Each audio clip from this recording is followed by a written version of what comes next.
On today's Below Average Joe's MMA podcast, we're recapping UFC Vegas 59. We are also recapping week 1 of the PFL Playoffs. And of course, we have fight announcements, most prominently our main event in Madison Square Garden has been finalized. All this and more, and it all starts right now. Welcome everyone to episode 228 of the show. This is of course the recap edition. It's Monday, kind of starting a brand new week here. We're deep into August at this point. There's no going back, Dom. The dog days of summer. We're heading straight to football season. How are you feeling? We got multiple MMA events this weekend. I mean, not to overlook the point of the show here. It's not a football show. It's MMA. We got 2 different cards this weekend. And I guess if you want to include Contender Series, that was, during the week on Tuesday. I mean, I think it was a pretty spectacular week across the board. Yeah, it was a great week to be an MMA fan. The PFL Playoffs started. We had a UFC card for the second time in modern history. 10 fights, 10 finishes, 100% finishes across the board. It was quite an amazing weekend. Contender Series was arguably the best episode in the show's history. It was a pretty damn good first week of August to be an MMA fight fan. I'll tell you that much. And the show just keeps on going because we've got more fights coming this weekend. But it's the recap show.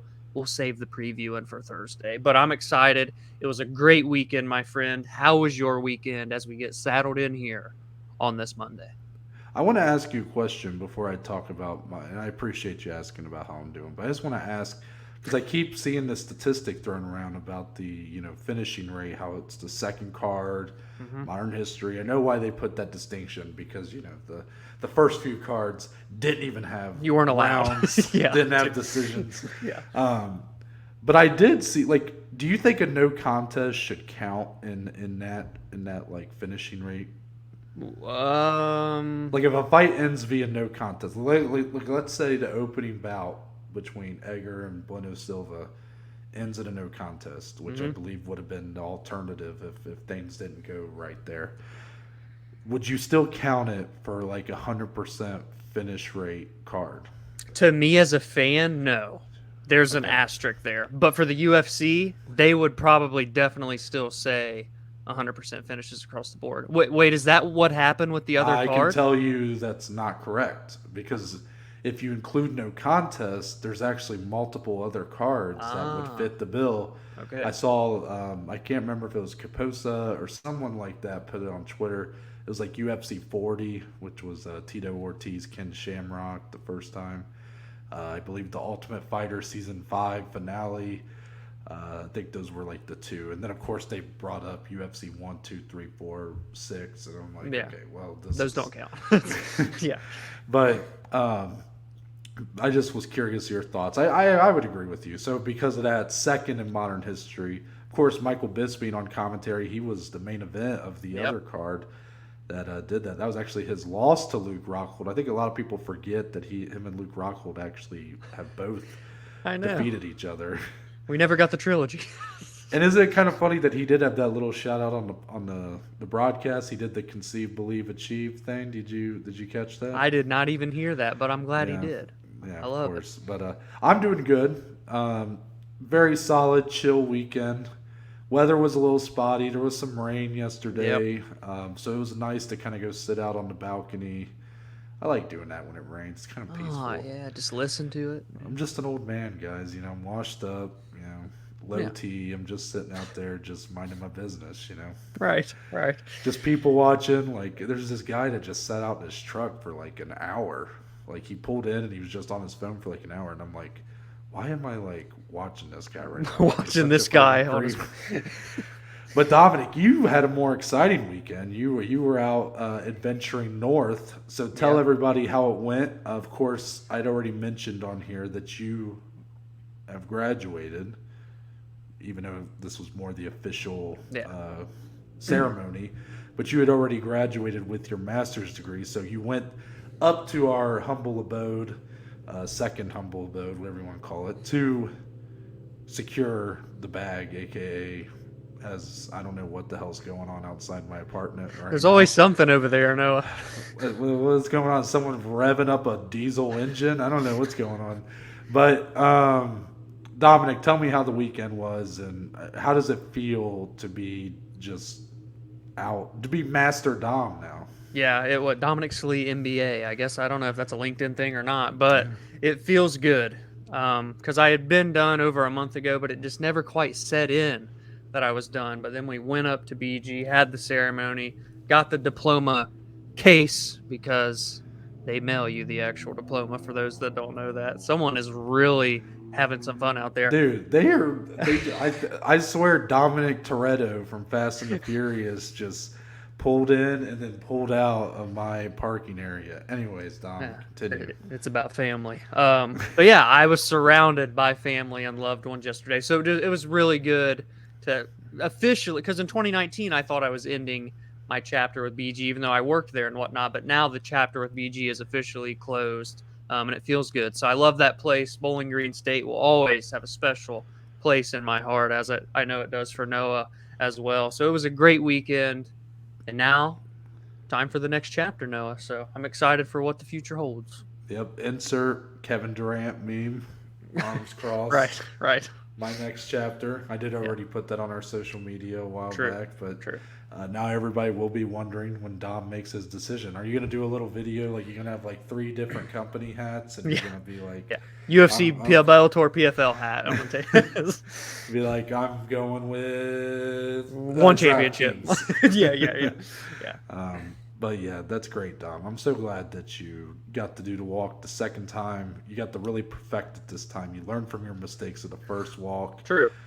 Didn't trip or anything like that. Was able to get a firm handshake, no wet fish or anything with Rodney Rogers. And yeah, I'll never know what that's like, but that's okay because I chose not to. So. I'll shake your hand this Saturday and all will be right in the world. Oh, there we go. So with that, Dom, we're going to transition into UFC Vegas 59. But first, we got to give a special shout out to PointsBet Sportsbook. That's right. The official betting partner of the Below Average Joe's MMA podcast.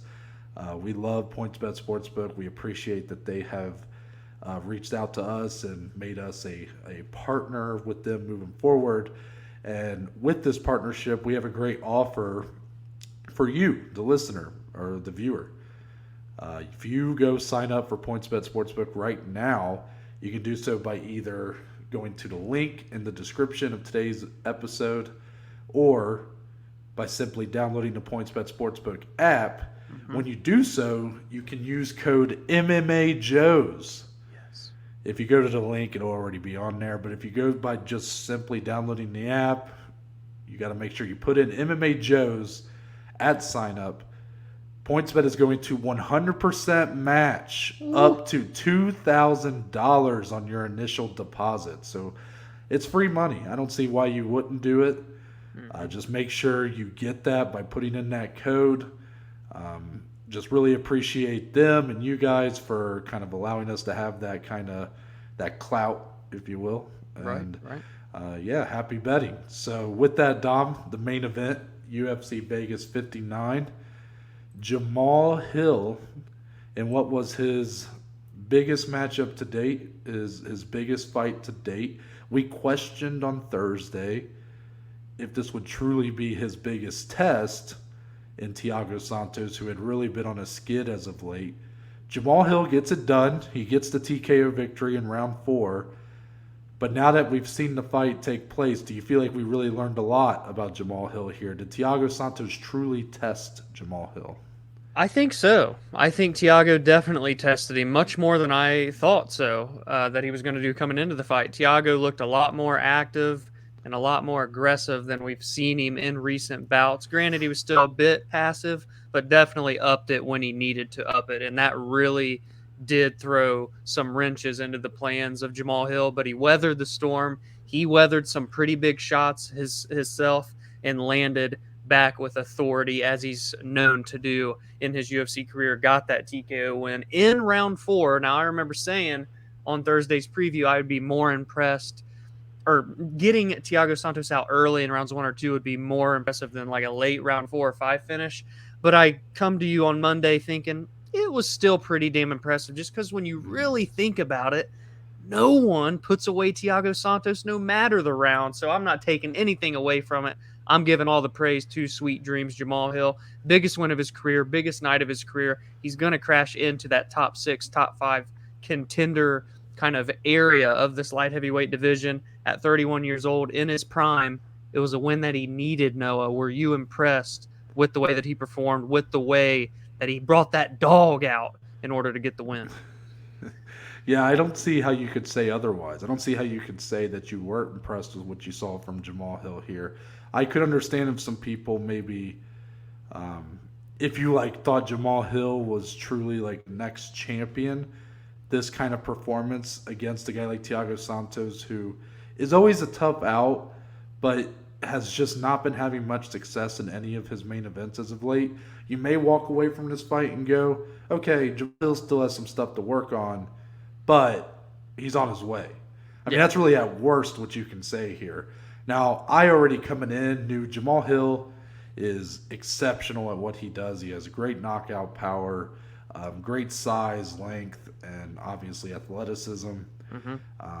But, you know, as far as some of those other areas of his game, he's a little bit greener. You know, you saw Paul Craig be able to kind of expose that a little bit, and Jamahal Hill's only loss. But Jamahal Hill has great takedown defense. He's, I mean, very just fluid at what he does. His movement, his combinations, they're all great. And here against Thiago Santos, who had been a bit gun-shy in his last few performances, I thought we saw probably the best version we're going to get of Thiago Santos at this point in his career. I thought Thiago looked pretty good here. I mean, he started going for a lot of takedowns, which is not something we see from him normally. I think he understood the assignment a little bit at times, but then sometimes he would get kind of caught up in the firefight. And I mean, don't get me wrong, he was landing some big shots. I mean, shout out to Jamahal Hill's chin, both guys' chin, really. But for Jamahal Hill, I mean, he ate some pretty nasty, just wild swings from Thiago Santos, who carries, like, I mean, unbelievable power. So this fight ended up being a lot more fun than I thought it was going to be going on. I mean, this fight really surprised me. That's a little bit of a hint for the Joeys, by the way. But this fight really surprised me. And the result didn't. Jamahal Hill getting the finish, like, if you just read that, I would be like, okay, that's kind of what I thought was going to happen. But we saw him go into the championship rounds. I thought he held up okay. It was a grueling kind of fight, and you know, both guys seemed to be pretty tired at points. But then, like in round 4, I thought Jamahal Hill and Thiago both looked somewhat refreshed. Yeah. At least more so than they were like at the halfway point of like round 3. I was kind of like, oof, these guys are looking a little worse for wear right now. But I was very happy with what I saw from Jamahal Hill. And even for Thiago Santos, it's a really tough loss. If anything, I mean, it's quite a dagger in some ways. But, you know, he's going to be that guy, even if we don't see him in like a main event spot anymore, which we probably shouldn't. But who's to say, you know, if he, let's say like Jimmy Crute gets another win and then they put him up against Jimmy Crute, I think Thiago Santos could do I think he would hold up very well against that kind of guy. He like that gatekeeper role now for the top 10. Yeah. No shame in that. But Jamahal Hill, big things on the horizon, I do believe. Yeah, I would agree. And Thiago, you know, too, being that he's 38, like you said, kind of what matchups do make sense. He can very much still be a problem for young up-and-coming guys to, like, get them to that top 10 or if they want to get in there. And two, for Jamahal Hill, I didn't even really bring this up on Thursday or think about it as a possibility, but takedown defense, relatively solid as well. Kind of held his all there because he hasn't really been tested in that realm outside of his fight with Mr. Paul Craig. That's just an excuse to get the clip in here. But really, Paul Craig never really takes people down. He just pulls guard or does some crazy shit. So Jamahal Hill, what he did in that fight too. Yeah. So even if he did get taken down, he was able to get up quickly, but off and on had pretty good takedown defense as well. So he unexpectedly answered a few more questions that I didn't necessarily have coming into this fight that I would have had maybe in a different stylistic fight. So now I know that that is a part of his game that is there and that is competent enough to keep him safe on the feet as well. So just a lot of takeaways. Yeah, and then now for Jamahal Hill, kind of what's next for him. One thing that he did not understand the assignment in was his call-outs. I think he might have failed on the call-outs a little bit. He called for the champion, Yuri Prohaska, and then Jan Blachowicz. Do you feel like either one of those fights is very realistic for him right now? Because I just don't think the lay of the land is in his favor. Yeah, if anything, while it was the biggest one in Jamal's career, it put him in kind of no man's land because we've already talked about the top of this division. Yuri Glover probably makes sense for the rematch, and then Jan Blachowicz versus Magomed Ankalaev is a number one contender fight. Then Rockets just blew his knee out. He can't fight. Anthony Smith has to have surgery on a broken ankle. He can't fight. And that is everyone now ahead of Jamahal Hill. So he is in a bit of a weird spot where he may or may not be forced his hand into fight someone that is ranked behind him. I mean, who is even in there right now? Dominic Reyes hasn't fought in a while. He's number 7. We're going to talk about Volkan Oezdemir later, so it won't be him. Maybe he welcomes back Dominic Reyes at the end of the year. No, I mean, that's like the only matchup that's going to make sense right now. Poor Dominic Reyes, I get what you're saying. It's like, who else? But God, I would really prefer Dominic Reyes just like take a step back, pal. I mean, he got pretty brutalized in back-to-back fights, and Jamahal Hill may do some bad things to him unless he. It's not to say Dominic Reyes is exceptional. It's just after what Jan Blachowicz and Yuri Prohaska were able to do to him, the way they knocked him out, and really just made him a bloody mess. Get Dominic Reyes in there with Paul Craig or something. Let it be someone who's going to pull guard on him the whole time, you know. Yeah. But it does leave an interesting hole in here that like Jamahal Hill just kind of is. Yeah, you're right. He's kind of a man without a country right now in a lot of ways. Yeah. Like, what could be next? I think a lot of it depends if those matchups really get made the way we're kind of expecting them. He may be out for a while then because of this. Like, unless he wants to take a fight with, like a I don't know, Ryan Spann or Dustin Jacoby just got put in another matchup. I'm still waiting for Dustin Jacoby to get a chance into the top 10, but he's fighting an unranked guy next. So I don't know what the hell they're doing with Dustin, but I actually think Dustin Jacoby would be a great next opponent for Thiago Santos. I actually think that'd be a great that fight. is a good fight. But again, Dustin Jacoby does have a matchup coming up. So, yeah, there's no real perfect answer here, I guess, Dom. Now let's talk about the co-main event of this card, Dom, because that was really the shocker here for me. I mean, I was surprised by the fight that we got in the main event, but I did not see this coming. Geoff Neal showing that he's still not only the real deal, but that he still has those hands of steel. Yeah. And he knocks out Vicente Luque in round 3. Face planted him. The first man to ever knock out Vicente Luque. Yeah. Dominic, the only question I can ask you here is Geoff Neal back? That sure looked like it. I mean, he's won 2 in a row, but the performance against Ponzinibbio, a bit forgettable. It was a very close fight that could have gone either way. This one, Geoff Neal put a stamp on this fight. The best, I think, undoubtedly, that we've seen him look over the course of a 3-round fight for sure. His hands were just great. The power was there. The timing, the precision. I mean, that left hand was finding a home on Vicente Luque's head. It was like a huge target right there for Geoff Neal to hit. So it was a phenomenal performance.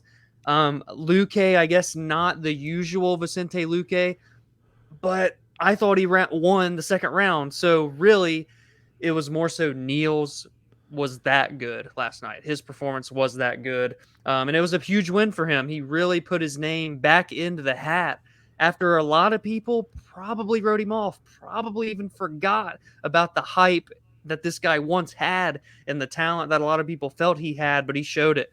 He showed it last night. He looked refreshed, rejuvenated, like he was a man on a mission, and he just beat the number 6 guy in the world. and now he's going to catapult himself in, much like Jamahal Hill just did. And the thing for Geoff Neal, though, there's a few more options for him at the top of this division, which plays out nicely for him. So I know you enjoyed the performance as well. You said you were surprised, but like, to do this to Vicente Luque says a lot, Noah, and I know you would agree with that.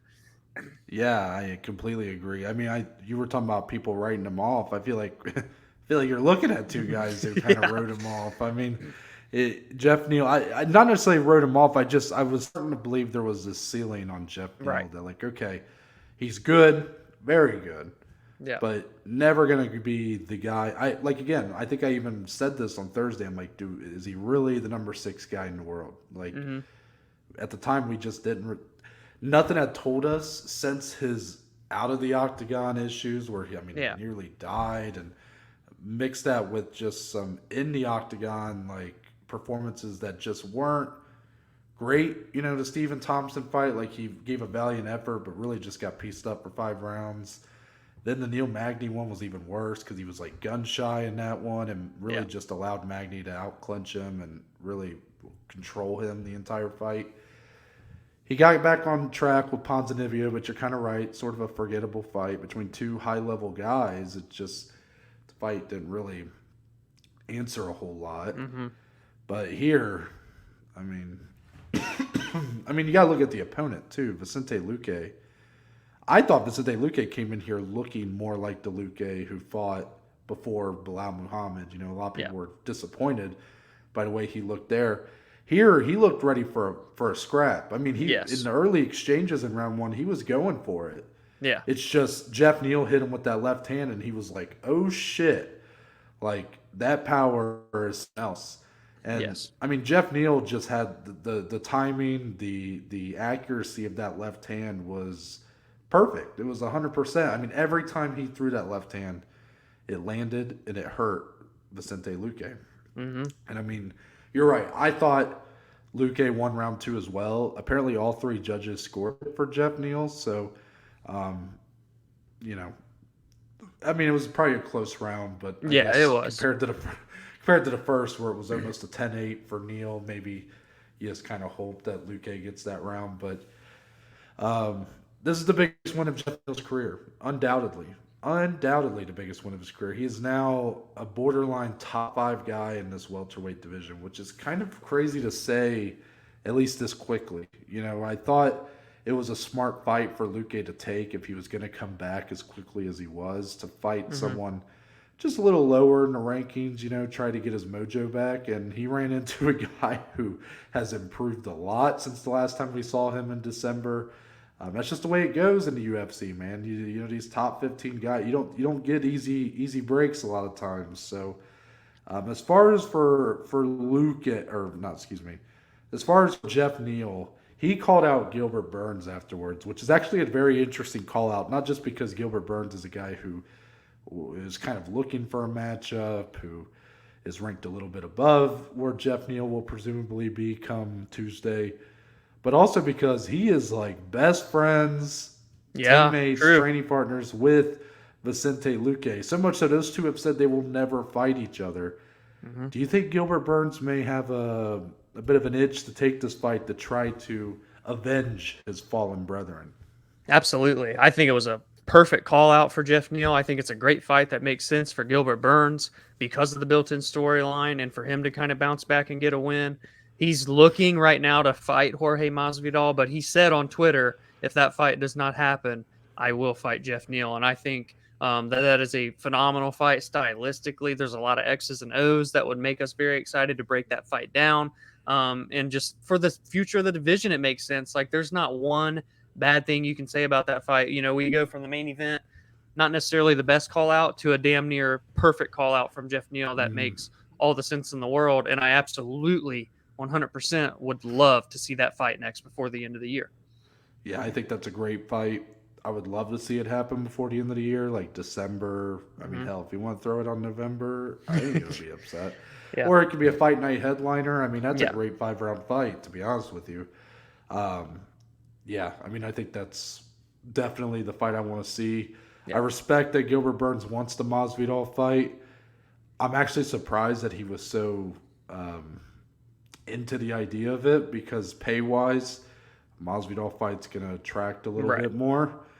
But I do think with Masvidal and Colby's legal proceedings, you probably won't be seeing either of those two guys fight for a while. So probably a good move, I think. I think that's a great fight.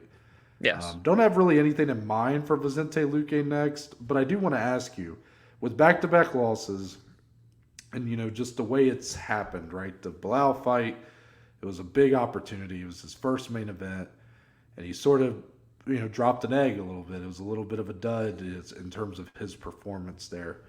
And then here, while he maybe looked like more of that classic Luque in terms of his style, he got knocked out. And that's the first time we've seen him do that. Is there cause for concern here with Vicente Luque and these back-to-back losses, or is that reading too much into it?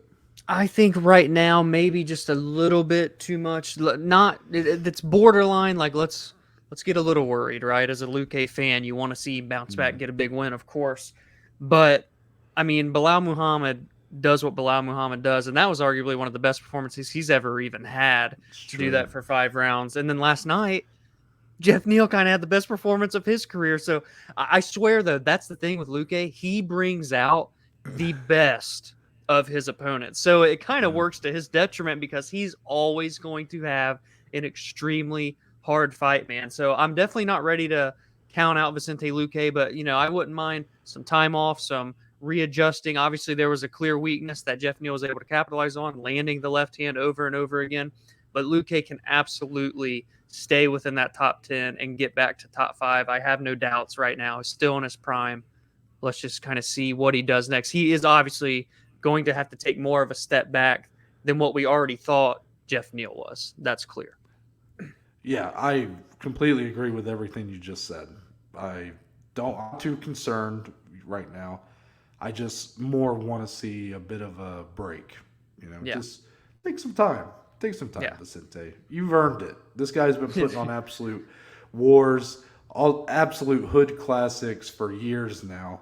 Yeah. And I think he's earned a little bit of a break, and I think he's let him recover a little bit because, he's taken a lot of shots over his career. Yes. You were talking about how guys look like, absolute studs against him. Look at Stephen Thompson. Stephen Thompson, that was like the best he'd ever looked against Vicente. So, yeah, I more just want to see I don't really care who he comes back and fights. Like you were saying, well, it probably needs to be more of a step back than we thought. I mean, I still think that's a reasonable to go to like a back end of the top 15 guy is probably who he's going to fight next. To me, that's fine. Yeah. It's just give yourself some time to really recover from, the Bilal fight. Like it was some pretty one-sided, but like I wouldn't say the damage was all that overwhelming. But here, I mean, that was a lot of damage. So just give yourself some time, and hands of steel, man. I find myself surprised and humbled after that performance. I agree with you there. More on this card to come, into the PFL Playoffs, Week 1. Hulu Theater, New York City was where we were for this card. Not us personally, but there were some people there. Unless, PFL, hit us up. Just anyway. I completely agree with you there. I want to start out with my biggest takeaway from this card. I'm not even going to go into the fights yet. I loved the layout of this card. And I got to give PFL a lot of, round of applause to the PFL for that. Because the PFL last season struggled mightily with pacing of their cards, which I forgot to even mention. UFC Vegas 59, you mentioned at the top, 10 fights, 10 finishes. 10 is a low number of fights for a UFC card. Yeah. And the card still didn't end until 1 a.m. Are you kidding me? I mean, like, there was I saw so many commercials. Like it was a grind to get through that card. Like with all the first round finishes, there was like 30 minutes in between fights. And I get it for the prelims, right? Prelims, especially when they have them on the network and stuff. There's a specific amount of time you have. and you lost 2 fights like Right. the last couple days. I get it. But once the main card hits, let's just roll, Just go. baby. Let's just go. You know? Yeah, I agree. And God, I mean, did we really need these little hype videos for the Ultimate Fighter finales? I was like, okay, like I get it. I watched the show, but I'm just saying, like, Yeah. when they started playing these little hype videos, I'm like, oh brother, I said, Yeah. this is gonna take forever. Yeah. But the PFL, probably the worst paced event I've ever seen was probably their championships. I think that was like 10 hours. Yeah. Just wild stuff. But here, not even the pacing that really I'm all that hung up on for the playoffs. It's every fight on this card had stakes to it. And I love that. Whether it was, of course, the playoff matchups themselves, you know, guys trying to fight to earn their way into the championship. But then lower on the card, you had guys who were fighting to earn their spot in the, I guess, PFL divisions next season. Yeah. And you had fights post-limb, which what a callback that was. Haven't seen that since, like, you know, pre-UFC 100 days. You had post-limbs. But they had post-limbs where guys were earning the right to get on the Challenger Series, you know, the much ballyhooed Challenger Series. So, even though I've had my thoughts on the Challenger Series, I just thought it was great. Like, every fight felt like it had stakes to it, and it just, you know, it helps carry some interest into those you know, this is a PFL step down from the UFC, obviously. So their prelims, you know, it's step down from UFC prelims. In terms of name value, in terms of, you know, just the quality. But it helped. Every fight had stakes. Yeah. So Dominic, with that being said, PFL playoffs came and went, at least the week 1. What was your biggest takeaway from the PFL playoffs? OAM, the Canadian gangster. That dude, PFL lightweight champion this year, dare I say. He is 5-0 in the PFL now since he's came over, and now he's got the chance to fight for $1 million against Stevie Ray. Yes, Stevie Ray beat Anthony Pettis again. But Olivier Aban Mercier, with the hyphenated name, I love that too, destroyed Alex Martinez for 3 rounds. Absolutely dominated from start to finish, looked so good. And you would think a guy that is so like decision heavy, it would get a bit boring, you know, after seeing it so many times.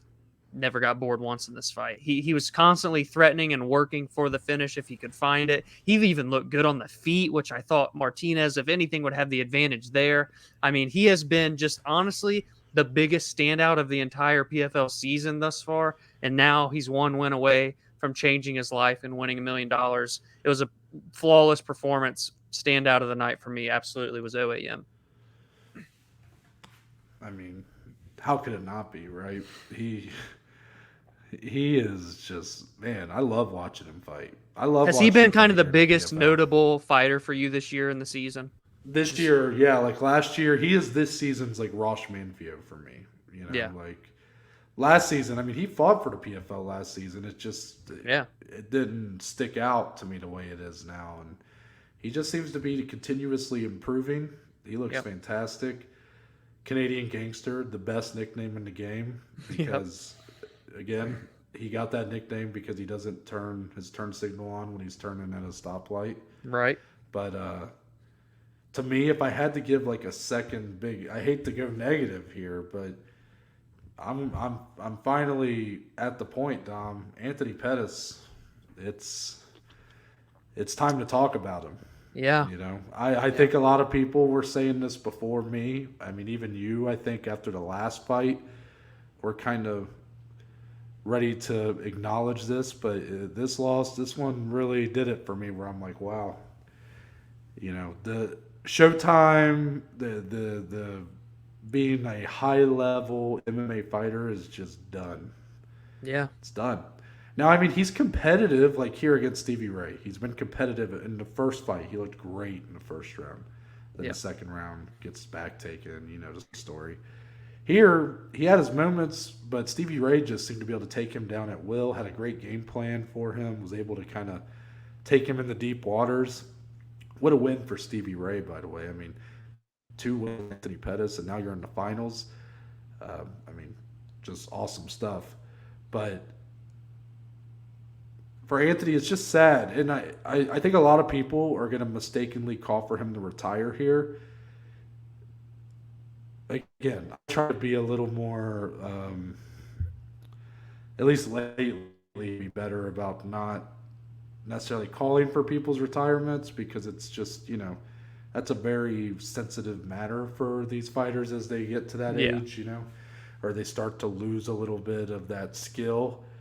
For Anthony Pettis, what I can say to his credit is he is not getting like outclassed. He's not getting knocked out. He's not getting finished brutally every time out there. This is not a Bigfoot Silva situation. Yeah. But it's just like, he may not even be PFL caliber. He's 1-4 in the PFL. And it's just like, man, it's crazy kind of the fall off he's had, because, I mean, this was a former UFC champion. Felt like his prime was just so quick.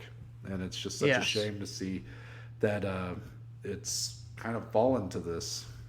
Yeah, and also, and I'm not even trying to, build on the pile here, but the whole narrative coming in, right? The interview with Ariel, where he could have gotten out of the body triangle, bullshit. Because he was in the body triangle for much of this fight and was not able to do anything with it. Stevie Ray dominated when it was down there on the ground. So you lose 2 times to Stevie Ray, fair and square both times. That narrative, the little kind of glimmer I had that it was possible in that first time, is now completely out of the window after seeing this rematch. Stevie Ray is the better man. He is the better fighter, and I think it's just clear to say that now.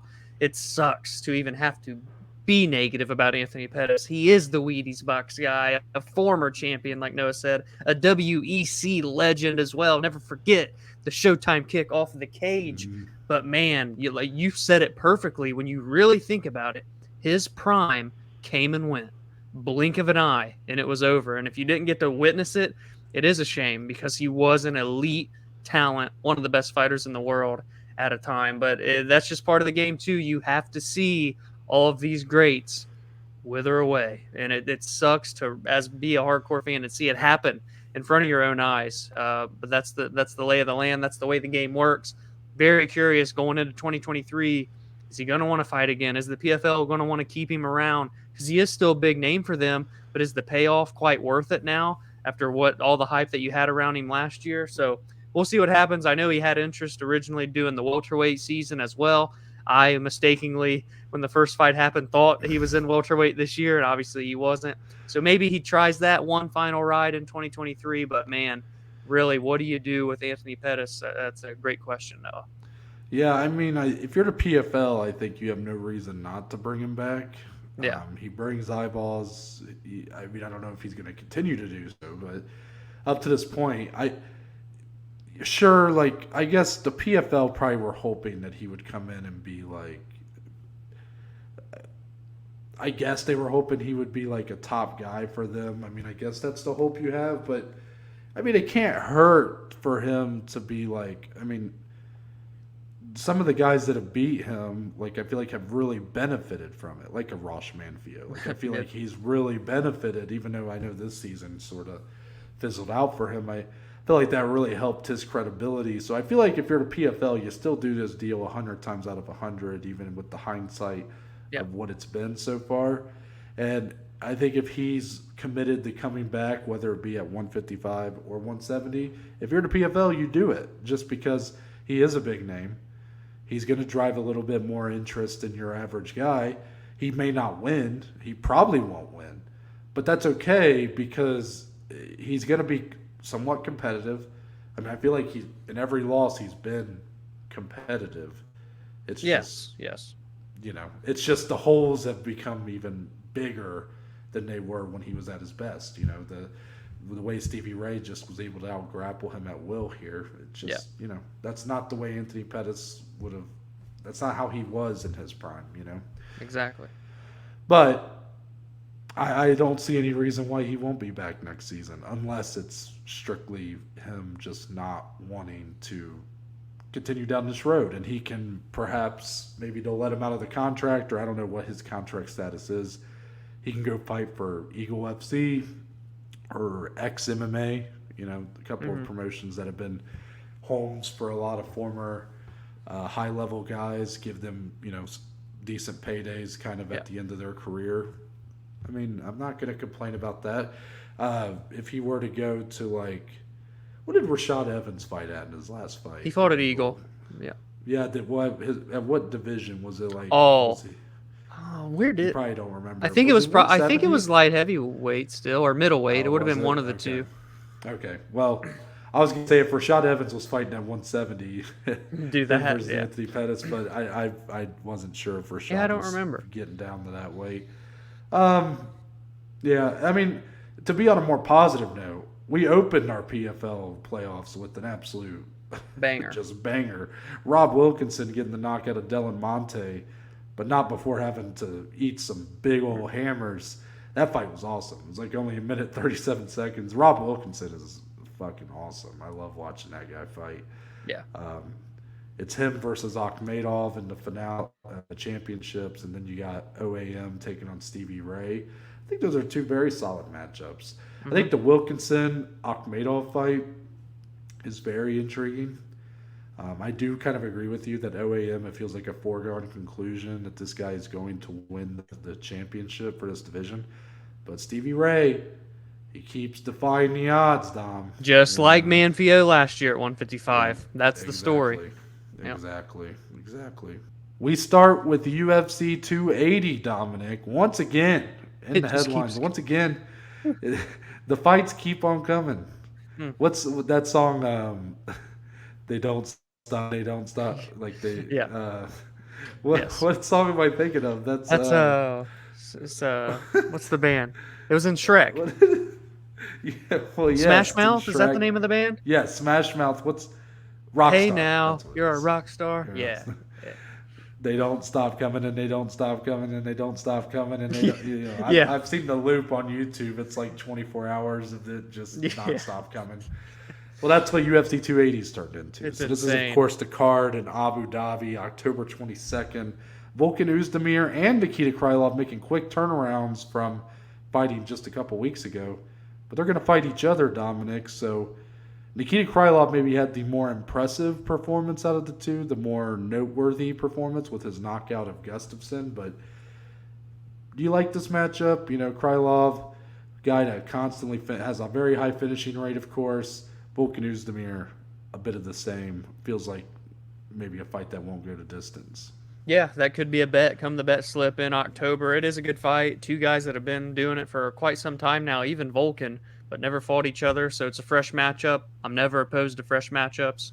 Should be a fun one. That fight card, they might as well just put 20 fights on it and break it up into two halves at this point. I mean, it's absolutely nuts, the amount of phenomenal fights and ranked fighters on that card. Yeah. Next one here. This is the biggest one. Our main event for UFC 281, Madison Square Garden, November 12th. For the middleweight title, the fight we all thought was coming, Israel Adesanya will be defending against Alex Pereira. So, Dominic, this is a big one. It's a very big fight. Obviously, putting Izzy in Madison Square Garden makes a lot of sense. But that's not the story here. This show, we have talked about this. After Izzy's last fight, there is a bit of a stigma is the word I'm thinking of, but there's a bit of a narrative out there that we may even subscribe to, depending on, I'm not sure exactly how you feel, and honestly, I don't know exactly how I feel, but where Israel Adesanya's title defenses are not the quality of fights that we want. They're just not, they've not been the most exciting fights in the world. As a lot of that blame has been thrown at the champion. Should it be? I mean, there's so many questions, and maybe that's more for when the fight actually comes. But my question for you, as you sit here today, we're 3 months out from this card. Yeah. Is Alex Pereira going to be the guy to really bring the action to Israel Adesanya? Bring the action. That's Black Eyed Peas, I think. It's funny. I'm going to answer it, but in like a long-winded way, because when this got announced, everybody was super stoked, excited, and I'm excited. But like I knew the fight was going to happen. It's cool that they're doing it at MSG. It's a big fight. They deserve it. But I just didn't get as excited as everybody else because of that narrative. And I think we discussed it pretty in depth after they both fought at what pay-per-view was it? 276, July 2nd, because obviously we know Izzy's performance against Cannonier wasn't the greatest to be desired. And Alex Pereira dominated, well, not dominated. He knocked out Sean Strickland. Once the shot came, he found it, and the fight was over. Really, there's nothing else to say about the fight. But these are two guys that are phenomenal counter strikers. And if they're coming to you and they bring an opening to one of these guys, they will capitalize. But when you put them against each other, I get a little bit nervous. No, I get a little bit nervous that this may not be the highest output, the most swang and bang back and forth fight that some people think it's going to be. And don't get me wrong, I want to be one of those people. I want to believe that it's going to deliver, but I have to be pessimistic until this fight starts. So I can't get as excited as everyone else is. It makes sense. The storylines are there. I know the kickboxing wins that Pereira has and whatnot over Izzy. I just got to see it to believe it. I'll see what happens when they get in Madison Square Garden in the cage on November 12th. I'm very curious to see how you feel about it.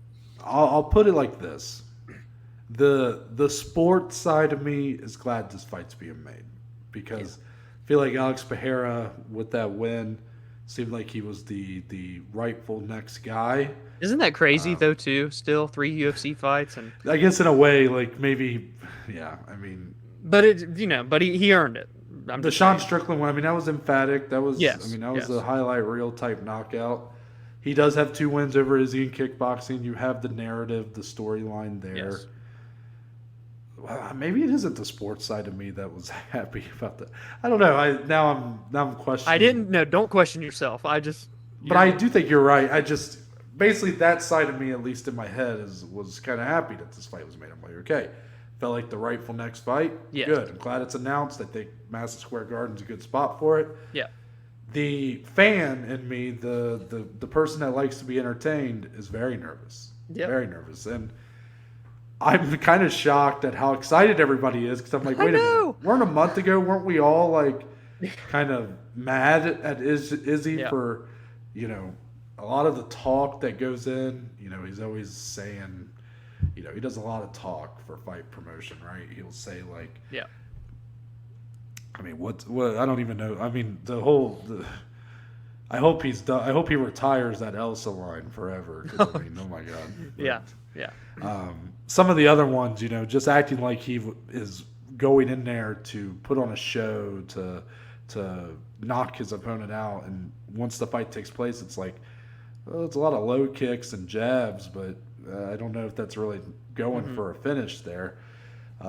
Which again, like, that's more just like the person wanting to be entertained in me. I recognize Israel Adesanya is one of the best to ever do it. He is one of the best currently to do it. Yeah.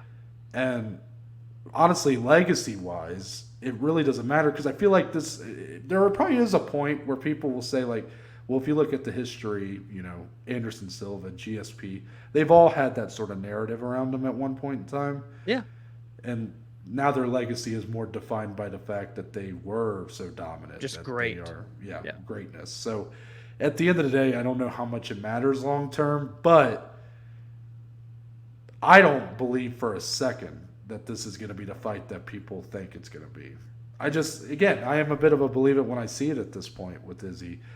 And it's not even just Izzy, because we give him a lot of flack for these string of just disappointing fights and kind of these in his title defenses. But I think there's a lot of blame that can be thrown on the people he's fighting. It takes 2 to tango. Yeah. You look at like the Kelvin Gastelum fight. A lot of credit's got to be given to Kelvin for going for it, right? And Izzy, of course. But then you look, and then the first Robert Whittaker fight. Izzy just masterclass. Really went for it there. That's probably the last time. That Paulo Costa were like the last two times we've really seen him go for it. Right. But like the Yoel Romero fight, are you really going to put all the blame on Izzy for that one? Right. And then the second Robert Whittaker fight, I thought was okay. I thought it was I thought it was an okay fight. So I'm really not even like that one's not the one that bothers me. Like Marvin Vettori the second time. Like, I mean, I don't know. Like Marvin was trying, I felt like, but I just didn't think he was skilled enough to get it done. He wasn't trying in a way to make it like a barn burner of a fight. You know what I mean? No, Different he was. type of I mean, he was style looking for to take the fight to the ground. Yeah. I mean, that's where his strengths lied in that matchup. You get it, Right. And then the Cannonier one, like Cannonier deserves a lot of flack for that. I mean, what was he even trying to do? Like, you know, it just he had some success when it came to in the middle rounds. You know, he was able to clinch up and have some dirty boxing success, but it was all short lived, and that was his lone shot he's ever going to get at a title, and you know, just squandered it a little bit. But there is an Izzy effect, as Dominic has coined on here many a times, and with Pereira, I don't think you're going to have that issue. I don't think it's going to be an Izzy effect. I think it's two guys who are high-level kickboxers, high-level counter-strikers, like you're saying, and we may just get two guys that don't want to risk the shot. I mean, Izzy has been knocked out by this guy. Yep. I would, going into it, I favor Israel Adesanya. You have to, though, I think, you know. But I feel like this is going to be like a 40. I think it's going to be the type of quality at best that we got in the second Whitaker fight. To me, that's the best case scenario. Yeah, I think that's okay to have expectations. And I'm okay with that. Yeah. And I'm okay with, like, to me, that's fine. Yeah, that's a good fight. The second Whitaker fight, like, I was on the edge of my seat the whole time. Yeah. It's just at the end you kind of go, well, I mean. Now it's over, you know. It's like nothing really of note, I guess, happened, but you know, it was a high-level fight, right? That's at best what I think you get here. That's and then at worst, maybe Yoel Romero, turd sandwich. I mean, do you want to talk about two spectrums right there, man? I don't know. No, but I think it is a good main event to have on that card. I just hope it delivers. I mean, it's, you know, Izzy is a big star. He sells pretty well. He garners a lot of interest. There's a lot of eyes on him. But how long is that going to last if it just if he continues disappointing? Because, I mean, we're the hardcore fans. We're the ones that are always buying the cards. Yeah. But how many people bought UFC 276, which I still am so disappointed that how many people I saw talking about that card that don't normally talk about MMA or watch MMA, buying that card, and then that main event happened. Like, how many people are going to really tune in come November when he's on the top of the bill again? It's just it's a good question to ask, but it may not really matter in the long term. That's really, I guess, that's my jumbled thoughts about that fight. We shall see. And last and smallest, I'm just glad you put them on. Hey, man, they deserve it. Our little flyweights. They're never going to be disrespected on this show. No, Matheus Nicolau and Matt Schnell. I'm actually surprised. This is December 3rd, by the way, our second fight for December. Oh, yeah. Yeah. I'm surprised Matt Schnell didn't get a bigger fight. I am. I thought they were going to really try to capitalize on that just extraordinary comeback he had against Sue Maderji. But I do think this is a great fight. High-level stuff. Matheus Nicolau has been on a really good run. Wins over, like, Manel Kopp. And who did he beat in Columbus? I know. I'm blanking on it. It wasn't a very great fight. I just said they don't get disrespected on here. But all in all, like, I think this is a very good fight. I think this should be a very fun fight, actually. And for Nicolau, he's been a bit of a decision machine. Matt Schnell, win or lose, it feels like it's a lot of finishes in there. So that could be, you know, he could really bring the action, like I just said. Bring the action. Matheus beat David Dvorak at UFC Columbus that we got to see fight. Hey, so Dvorak was kind of a guy that a lot of people thought was on the up and up too.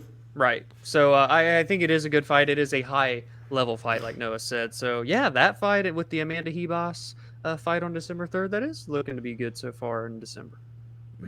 Let's move on to the rest, and we got a bunch from UFC Vegas 59 here. We start with the ultimate fight. Well, actually, I guess I should say, well, we'll get into it later. The Ultimate Fighter Season 30 winners is who we're starting with here. Yeah. Mo Usman, the younger brother of Kamaru, is your heavyweight division winner as he got the knockout in round 2, not even a minute in, over Zach Palga. So, Dominic, I think there's some pretty big takeaways from this fight, if I'm being honest with you. I feel like this was heavyweight. This is the most heavyweight of heavyweight that you can heavyweight. And here's why. Okay. And I'll tell you why.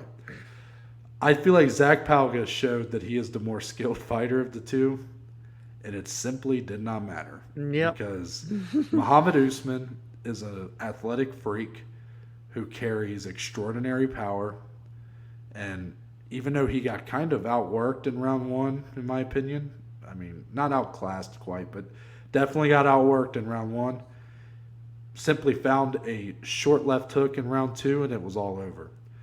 And I mean, Zach Palga is a guy who's fought at light heavyweight before. I don't know how hard of a cut it is for him, but I think he could be a guy you bring into the UFC. I mean, I think he's a pretty skilled guy. Yeah. I don't know how good he would be at heavyweight because simply 6 fights, 5 of them have went to a decision. He doesn't quite have that knockout power that a lot of these guys at heavyweight possess. So even though he's got the skill, like at heavyweight, sometimes with these guys that have this one shot, just they just get you just right and it's over. How many? I mean, yes, there's a section of guys at heavyweight, Andrei Arlovsky by decision. You know, there are Yes. guys who are going to decisions a lot, but it's few and far between. So I feel like that was the story of this fight: heavyweights being the most heavyweight to ever heavyweight. Yeah, I love that description, Noah. And really, that's all you can say. The only other thing to add on in terms of just the importance of that, obviously he's the Ultimate Fighter winner now, but the first set of siblings to win 2 different seasons of the Ultimate Fighter, Kamaru Usman and Muhammad Usman. But Kamaru Usman, welterweight champion, current #1 pound-for-pound fighter in the world, will Muhammad join him one day and also get a UFC title? To be determined. Yeah, I just had to he's throw it in like, is he 32, 33? He's a little bit. I think on he's yeah. I actually, so I said here on Thursday, the 2 underdogs for these 2 Ultimate Fighter fights, I had it flipped. Like I assumed going in, Muhammad Usman would be the favorite, and Palga was a pretty heavy favorite actually. And my reasoning for that is really what we saw here. Like I thought Palga had showed more skills and had been more impressive, but Muhammad Usman he has great knockout power, and Yep. I think he uses his size very well. Like he was technically 3 pounds lighter than Palga, but if you looked at the 2 of them, Usman was the bigger guy. They're the same Yes. height. I think Usman had like 3 inches of reach, but all in all, like when I'm going into this, I thought Usman was going to be like much bigger, and I think it's just he uses his size very well. I think there's some potential just strictly on the athletic traits you got there. He's going to have to work on a lot of those skills more just to flesh out his game a little bit more probably. But I liked what I saw. Yeah. The next one, Juliana Miller, completely dominant showing against Brogan Walker. Ends up getting the TKO in round 3. A lot of people like Juliana Miller a lot. Truthfully, Dom, when I watched the show, she may have been my least favorite person on the entire show. And I'll tell you why.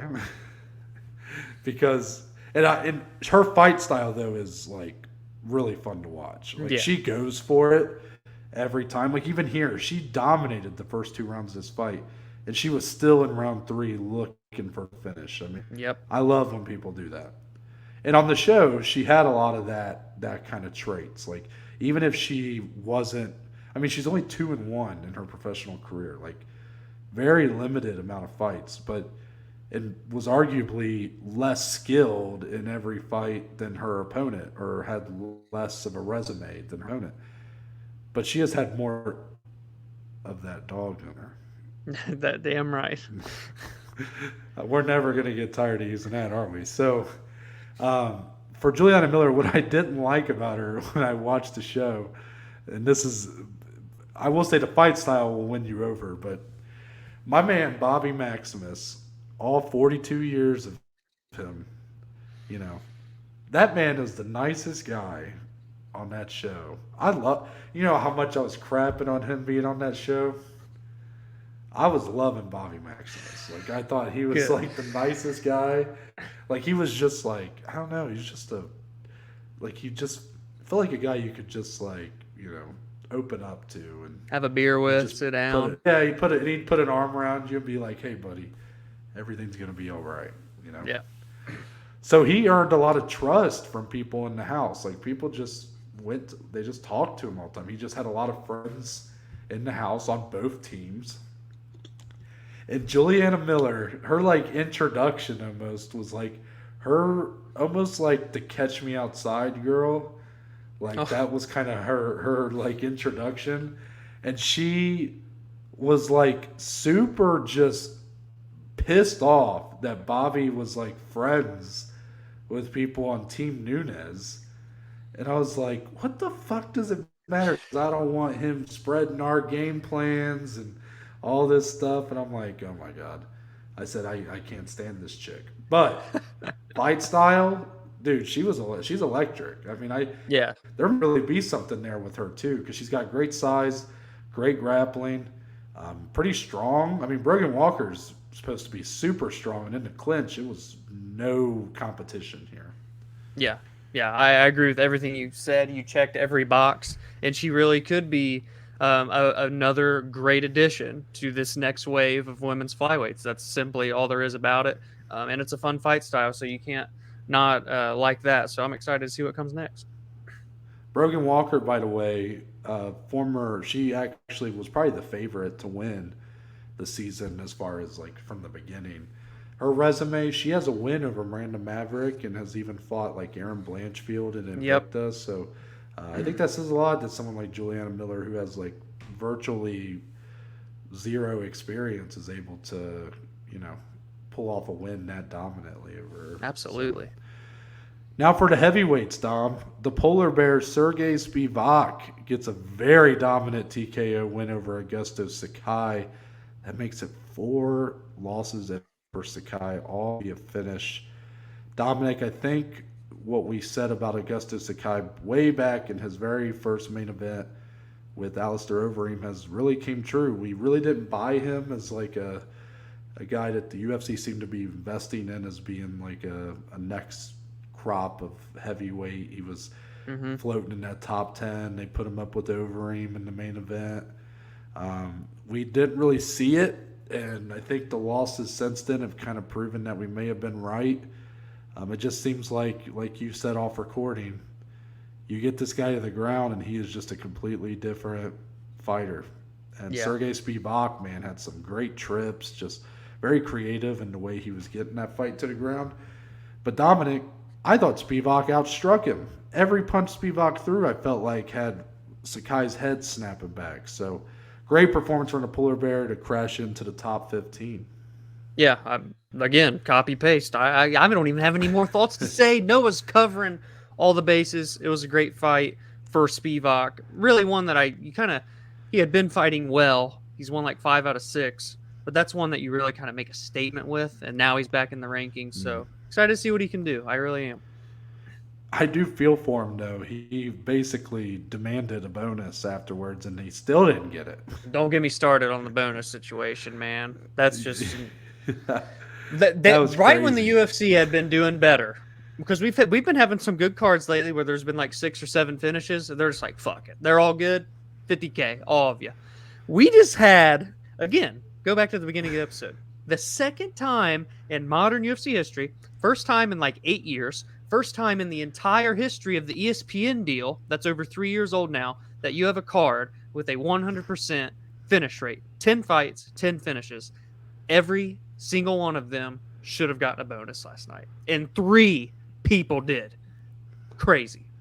Right when the UFC was doing it good, they botched it last night. They did. Yeah, that's just, it's so baffling. I was like, when I read it, I was like, really? Yeah. I'm like, come on. I woke up to guys. that this like, morning. At least, thankfully, they did give a fight of the night bonus to our main event. So Jamahal Hill, Thiago Santos did get a fight bonus, but at first I just saw the 3 performance bonuses. I was like, what is this? Yeah. I was like, this is something you give for a card that's like all decisions. Like, what is going on here? Yeah. Yeah. But I know I've been doing a lot of talking, Dom. I've been taking all the shine here the last couple fights, so I'm gonna actually alley oop this one to you, like D Wade to LeBron in their prime. Yeah. Terrence McKinney, is he a problem? Oh, come on now. T-Rex is a problem. Terrence McKinney, man. I mean, he shows what he can do off of a training camp, right? Because he took that fight with Drew Dober on short notice, was the first and only man ever still to drop Drew Dober. That fight was just one of the craziest one-rounders you'll ever see. But obviously he lost that one, but he bounces back here, destroys Eric Gonzalez, gets a submission 2 minutes into the first round. He's phenomenal on the ground. So good on the ground. His wrestling and his transitioning, his jiu-jitsu, he's an ace down there. But on the feet, let us not forget his UFC debut was a 7-second knockout against Matt Favola. I mean, this dude carries power on the feet as well. He's a Swiss Army knife. He really is great everywhere. He can get hit. He took one. Really, he only got hit once last night, but it was a really good shot. That could have definitely wobbled him. So shout out to him for just eating it, I guess. Credit where credit's due. But he just capped it off. A great performance. I mean, he was a minus 900 favorite for crying out loud. But then he calls out Paddy the Baddy in a fight that we have already discussed a couple weeks ago. We get to discuss it again now, Noah, because that is the fight that UFC should make in Madison Square Garden. Those two, ooh, that's a great fight, Noah. And I know you responded on Twitter. I know you want to see it. Tell the people why you want to see it. I want to ask you. So I feel like we're still working our way into MMA Twitter, but I started seeing this like thing going around about Terrence McKinney after. Okay, he called out Paddy, and then everybody kept like tagging that Deanna Belbita in it. You know, her, yeah. Have you heard about this this little backstory here? Yeah, she put out a tweet, something about if he beats Paddy, she would go on a date with him or something. And then there's also the Bane Davis. Shout out to Bane. He's really funny on Twitter and does like commentary and stuff. So he has like a huge crush on Diana. So he's like upset that she's offering a date to T-Rex and not him. And it's like kind of like a funny love triangle MMA Twitter thing. It's pretty great stuff. I was going down this rabbit hole because I had to try. Yeah. I couldn't find anybody giving context because all I read, it was just like, well, you know, Diana was like tweeting like, you know, about like great job at T-Rex and stuff. And Bane just kept commenting on her stuff with just like these gifs of someone just being like super upset and stuff. And I'm like, okay, I need some context. So all I did was I went to search and I just put Terrence McKinney's at, and I put Diana Belbita's at. Yep. And eventually I was able to find all of it, and I was like, wow, this is hilarious. So yes, she said she would date Terrence if he beat Paddy Pimblett. So that is something that we may have the next power couple on our hands in MMA if that shall happen. And I do hope we get that fight. I really do. All jokes aside, I think that fight is I think that it's fight, awesome. that is awesome fight for Madison Square Garden. I mean, come on, just put it in there. I think Paddy has a route to I don't think that Paddy's I don't think he doesn't have a chance there or anything like that. Like if you ask me between Paddy and Terrence McKinney, who I think has the higher ceiling right now, I'd actually probably say Terrence McKinney. But like Terrence McKinney, man, if he leaves those openings a little bit on the feet, he has gotten rocked a couple times. He did here. He got hit with a really nice shot, but then followed it up with a masterful takedown. So, I mean, he's just so skilled everywhere. I think Paddy and him, I think that's such a fun fight. I would love to see that. Yeah. Dare I say the last half of 2022, that's a fight that I have to see before the end of the year. Absolutely. I wouldn't even be opposed if that was a fight night headliner. What do you think about that? Oh, fuck yeah, dude. Again, we're big on what we want to see as fans as a fight night headliner, and that checks boxes. These are two guys that are looked at as future legit contenders at lightweight. So why not? It's similar to it's a dummied down version of Saryukian and Gamrot because they were already ranked, obviously. Yeah. But if there's a storyline there, there's a narrative there, there's implications to get into the rankings even potentially to build someone up. I mean, they wouldn't do it, but holy, like I would absolutely sign off on it 100% to be a headliner. Next up, Dom, we have what's likely the end of Sam Alvey's tenure with the UFC. He had his family there, 6 of his kids in the audience. And then Mikhail Oleksiejczuk said if he dies, he dies, and proceeded to throw nothing but overhand bombs for the entire minute 56 seconds this fight lasted. This was a bit sad. It was a bit sad. Like, there was a lot of jokes being made afterwards. I get it. Like, Malvi signed a new deal. Hey, look, I have fun with it too. But man, this guy had his whole family there.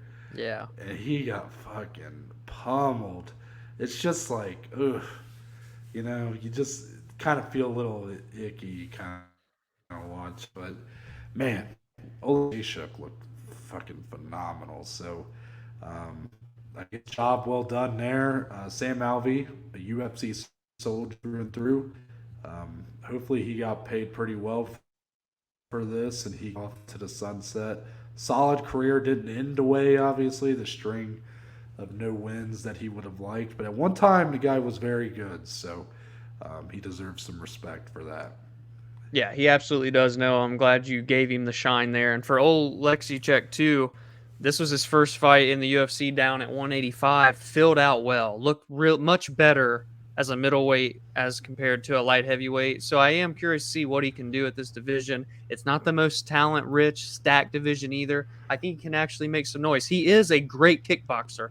Last night doesn't necessarily show it because he went in there, again, just throwing hooks, trying to get Sam out of there. But against like a legitimate, better competition, more even competition, I would really like to see what he can do at 185. Well said, well said.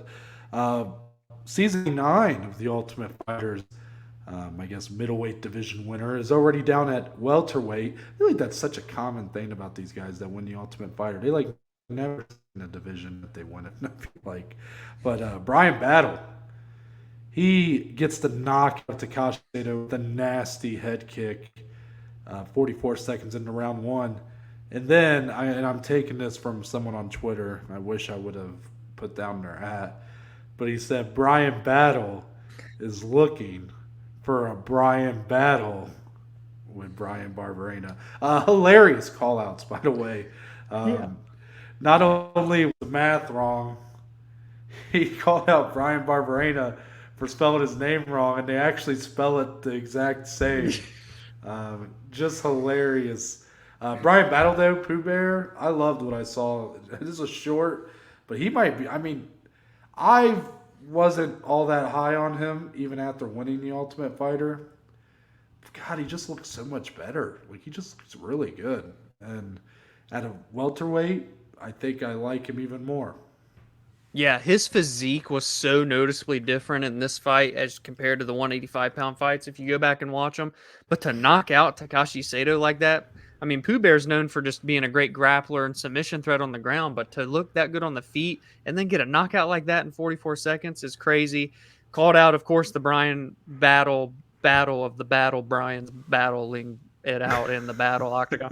But then he also called out Ian Gary, which is a super interesting fight too. So either one of those are great. I love what I saw from Brian Battle. He took it like a man at the post-fight presser. He's like, dude, my team told me immediately after I left the cage that I got his name spelled wrong and we spelled the same. So he's just a fun character, a really lighthearted guy, but when he gets in the cage, he doesn't fuck around. So I'm excited for what he can do next as well. I forgot about the Ian Gary call out. I think that's a great next fight for both those guys. I'd love to see that. That's sick. He said, and I thought it was a great call out. He's like, I'm not saying he's ducking me, but I sure think he's being protected. I was like, okay, I like that, Yeah. Last one here. I wish we were only talking about the performance, but Mayra Bueno Silva gets the first round submission over Stephanie Egger to open our card. A minute 17 seconds in. And, Mayra Bueno Silva looked very good. The fact that she was able to get the back the way she was after Egger seemed to be the one that was persistently trying to take that fight down. Very good stuff. Good submission. We got to talk about what happened after, though, Dom. Yeah.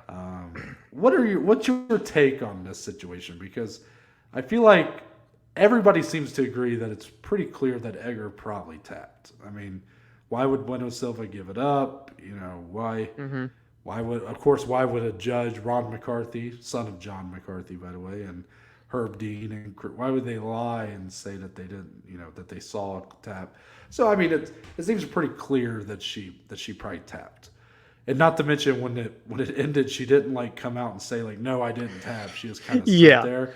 It was kind of like she looked like a kid at their friend's house when the friend's parents are fighting. That's what it looked like. Yeah. But I guess, what do you think that's a bad precedent to set, where you just take you allow the judges to sort of make the call almost, polling the judges is what it's called. Like, do you feel like that's almost a bad precedent to set, where like a ref just takes the opinion of a judge, where they're like, yeah, I saw her tap. Like, I don't know. I'm just curious your thoughts on it. I saw a little bit of chatter online. It was weird, right? We've never really seen that that I can remember, where they obviously went to the replay first. There's no clear angle because the way that Myra had the armbar in, Edgar was like on top of Myra, so her tap arm was tucked up against the cage on like Myra's butt, and you couldn't see it from any camera angle. So you just kind of had to trust. Of course, Myra, the arm, to be fair, was beginning to bend, like hyperextend. Yeah. So it was going to be bad if there wasn't a tap there. So shout out to Myra for letting go. But too, shout out to Dean Thomas in the post fight. He said when Stephanie just sat there and didn't say anything, that means that she tapped. Because if she didn't tap, you would automatically want to get up and protest, right? You would think that you would do that. So it was weird, the precedent of the ref saying, well, shit, we don't have a camera angle. But then he went up to talk to the judges, and they said that they saw it. I had a betting bias here, too, so I'm glad Meyer got the win, I guess. But I don't want this to be like, and obviously it's not a common thing. It's the first time we've ever seen it. But should it happen again, do we ask the judges? Do we just start the fight over? I don't really know an answer to that type of question. So I guess when a fight goes to replay, it's over. It's going to end somehow. Okay. Yeah. So right there, when they went to replay, it was either a submission win for Silva or it was a no contest. There was no starting that fight over. Which I can just imagine the pain you would have been in. Dude. That would have been a no contest. Oh, boy. I'm okay. Like, it's in the rules. Like, you can pull the judges and stuff. Like, it's, at least I believe it's a part. Aaron Bronstetter took the course recently where, like, the judging and course and all that. And I guess that was a part of it. So, pulling the judges is a method that the refs can use. Obviously, instant replay couldn't catch it. Luckily, Ron McCarthy, Herb Dean, they all said that they clearly saw it. I had no issue with it. I just saw some people being like, well, that's kind of a bad precedent to set. Like, what if a judge said, oh, yeah, I definitely saw it and didn't? But I don't know. I try to give our judges more credit than that. They may not be good at scoring fights a lot of times, but I hope that they have more. They know what a tap is. Well, I hope that they're just, I don't know, have better character than to lie. Yeah. I don't know. But that's it for the rest. Well, hold on, Noah. Hold on. I have to do it because there's only one fight we didn't talk about, and I just have to give a quick one just to make it 10 for 10 because there was 10 finishes. Corey McKenna, first ever Von Flue choke in women's MMA history, the youngest women's fighter on the UFC roster. Back in the win column there. We hit it all 10 for 10. Well, 10 it was a good bounce back for her too. I didn't realize that was the only fight that got left off. My bad to the ladies. Didn't mean any disrespect there. Just Corey McKenna. She's an interesting fighter in that division, right? Because she is the youngest, obviously very green, but also has great wrestling and submission skills. Yeah. But like her last fight against Elise Reed, she didn't she had a really bad game plan. It seemed like just. Weird fight. Here, she looked great. I mean, just a great bounce back for her. And to be the first woman to get the Von Flue choke. Like, I mean, Dominic may or may not have called it an arm triangle or whatever, but it's okay. He only everything's put it on fine. the Twitter. He only put it on the Twitter for everybody to see. Yeah, exactly. Now we're done. Well, with that, now let's move on to the below average bet slip. This is a great time to remind everyone that you can follow us on Twitter, on Instagram at BAJ_MMA podcast. We post our picks every Friday for the weekend. Moving forward, you're going to start seeing those picks posted on there instead of us talking about them on the preview episodes. That's just so to give us more time to get the best of the best picks in, because we need all the time we can get, me especially. Yeah. But you can also follow Dominic on Twitter, Instagram at DSlee14, and you can follow myself on Twitter, Instagram at NTBaker_. I think that was everything that I needed to get out of the way there. I think so. So the below average bet slip, it's here. We both actually bounced back. Well, Dominic's already been doing pretty good. I bounced back from two of the worst betting weeks of my entire life to make a slight net positive here. Yeah. So Yeah. all in all, me and Dom both come out positive. Like a lot of people might question the PFL parlay. That's simply me trying to put a Hail Mary out there to try to earn back some of what I lost the last couple of weeks. Of course, Dominic was in our second humble abode.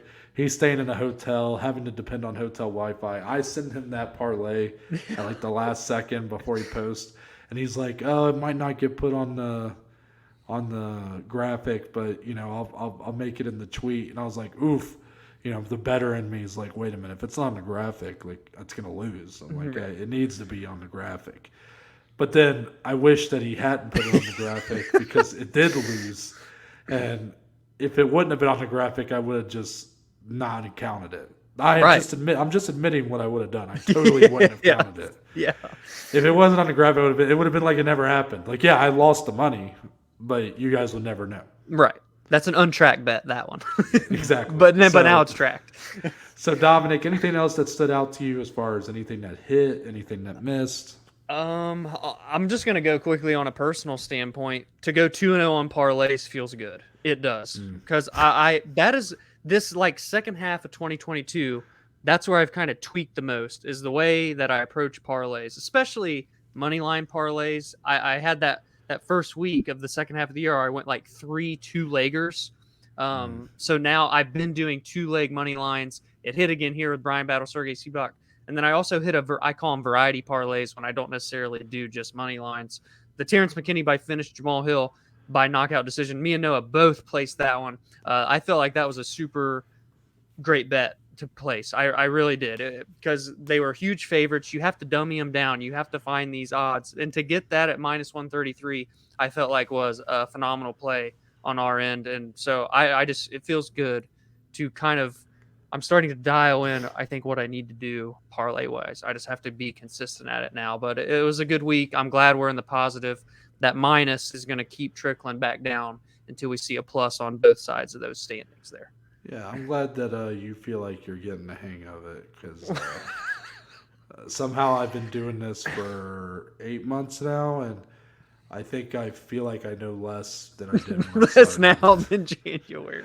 So football season's around the corner, though, and I did pretty good on football bets last fall, so I hope that'll give me some confidence, I guess, to move forward, hopefully. Unless that also blows up in my face, and then it's just... Then we could have some problems. But that's it. We do, of course, end the show not any other normal way, but we do it with closing statements, Dom. It's the point of the show where me and you can talk about anything and everything, MMA related or not. So do you have any closing statements for us on this Monday, August 8th edition? Well, for our loyal listeners that stay all the way to the very end, after all the MMA talk's over and you just want to hear us cut the shit for a couple minutes, you know that I mentioned on Thursday that I wanted to start bringing up some random questions whenever I had them in my brain. Well, I thought of one this morning, so I'm going to bring it out here. Does anyone out there still double knot their shoes? Because I remember from like K through 12, it was always double knot or nothing. Whether, in school with the tennis shoes or like in sports, football cleats, basketball shoes, always double knotted them. You didn't want your shit to come untied. You're tripping in the hallway, dropping your books. You're falling on a wide receiver route on the football field. You had to double knot your shoes. But I swear, the moment I graduated high school, transitioned into college, I don't know if I've double knotted a shoe since. I think I've always just done a one single loop. I mean, what's the SpongeBob song? You do the loop-de-loop and pull, and your shoes are looking cool. So I just want to know, and Noah, you can answer here live. Do you ever double knot your shoes? Did you ever double knot your shoes? Or have you always been loyal to the single loop? Well, that's a great question because I tend not. I told you these are going to be everywhere. I tend not to think about it. Weirdly enough, I would probably say I haven't double knotted a shoe probably since high school. So you're right. Right? What is that I feel all like about? I don't know what is that about. I think it's maybe, is it something with our parents? Like was that part of the freedom of moving out to college, is we can single knot our shoes and not be lectured by our mamas? Yeah, maybe. I really want this to be like a worldwide thing. Everyone let us know. Well, let me tell you, I think what it is I think I've just gotten lazier with my shoe You're just tying. like, one's good enough. Growing up, it was always double knot, because if not, I see what you did there. that was completely on accident. But if not, then your laces are just falling apart, and then you're stepping on them, and if it's probably raining out, and then your laces are getting all fucked up. It's never good. But then in college, it's like, single knot, it's whatever, just fucking whatever. Yeah. Now, I don't know if this is bad. I don't know if everybody does this. Like the tennis shoes I currently like. Do people call them tennis shoes? That's what I think call them. so. That's what Sneakers, whatever. My like everyday shoes that I kind of wear most of the time. They're like they're not Nikes. What are they? I guess they're Reeboks, I think is what they are. Nice. I of course had to tie them the first time I put them on, and I don't think I've had to tie them since. You just on and off. Slip them on now. Yep, I do that as well. Yeah. So and the one literally the first time I tied them, single knot, it's held up. So take that, world. No need for a double knot. Tried to put us in that double knot box. Yeah, there you go. Well, that's a great question for the viewers. That's going to really tell us a lot about our viewers' personalities, too. Yes. So I have two for today. First one, I'm going to talk about a topic that we normally don't on this show. Okay. So Jake Paul Oh, boy. had a fight that was supposed to be yesterday, as we're recording, against Hasim Rahman Jr., the son of former heavyweight champion Hasim Rahman. It got canceled like a week out. There's been a lot of drama about it. Jake Paul's team is accusing Hasim Rahman's team of this or that. Hasim Rahman's team accusing Jake Paul's team of all this or that. And then you have, what's his name from Showtime? The guy that Conor McGregor called the Weasel. Yeah. I forget his name, but he's like, I don't know he's an executive over at Showtime, I think. I don't know if he's the promoter of Showtime Boxing. I don't know what his title is. I'm sure I should have looked it up. But he was in particularly tweeting some very scathing things at Hasim Rahman and all this stuff. And everybody's like picking a side, like, Rahman was being super unprofessional. Jake Paul put this hydration clause in to force his opponent to really have to cut, be completely compromised before the fight and all this stuff. All I'm going to say, guys, is I know me and Dominic have not been, super big proponents of this Jake Paul boxing stuff. Mm-hmm. But if it's something you like, that's great. I mean, to me, it's the equivalent of if you get really excited about the celebrity game at the All-Star weekend for NBA, that's to me comparable. To me, the Jake Paul to boxing is the celebrity game to the NBA. To me, it's not really the sport. You know what I'm saying? Right. It's a circus. And all I'm going to say is, to any executives involved in it, to anybody shocked by this cancellation and by all the shit surrounding it, if you're going to support or follow or buy into a circus, don't be surprised when it starts to act like it. That sounds like a mic drop moment, but you have a second one. I do have a second one. Have you been seeing this stuff about Mike Tyson on Twitter with Hulu? Hulu. I saw him tweet about it, yeah. Some very bad things he had to say about Hulu. So I did a little digging into it. So Hulu actually has a series. I don't know if it started or it's coming out. They're doing a show, kind of like Young Rock.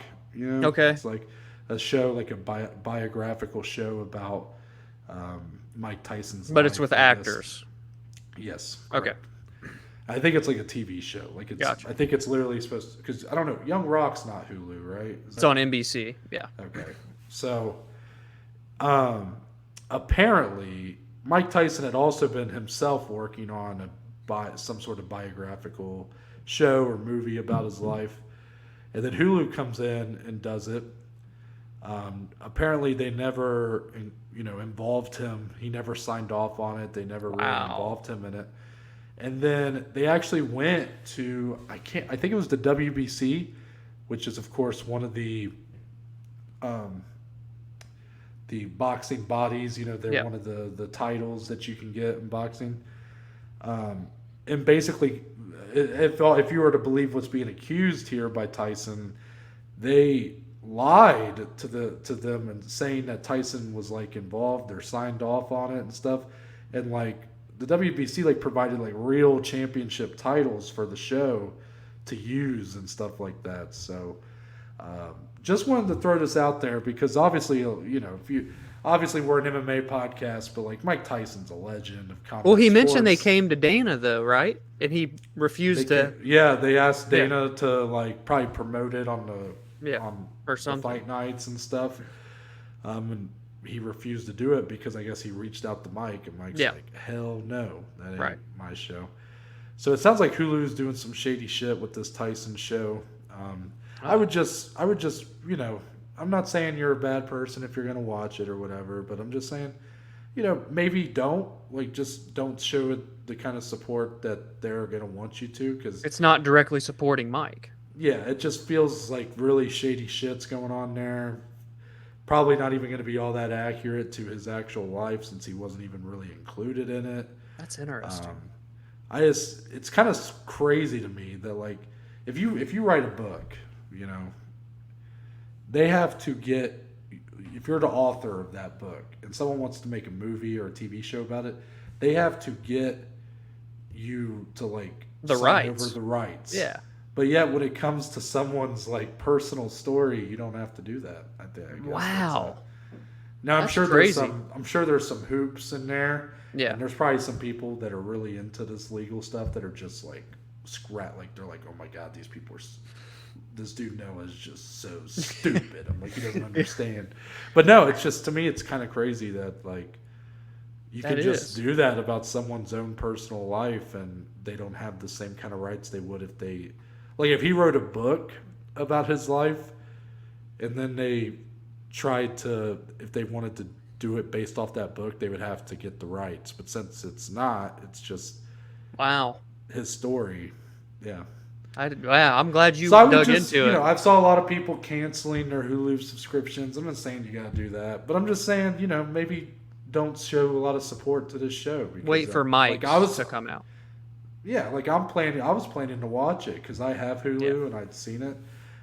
No, I'm not going to now, Mike Tyson, absolute legend. So there you go. Just wanted to put that out there. But I'm Noah Baker. That's Dominic Salee. We're the Below Average Joes, and we'll see you guys on Thursday.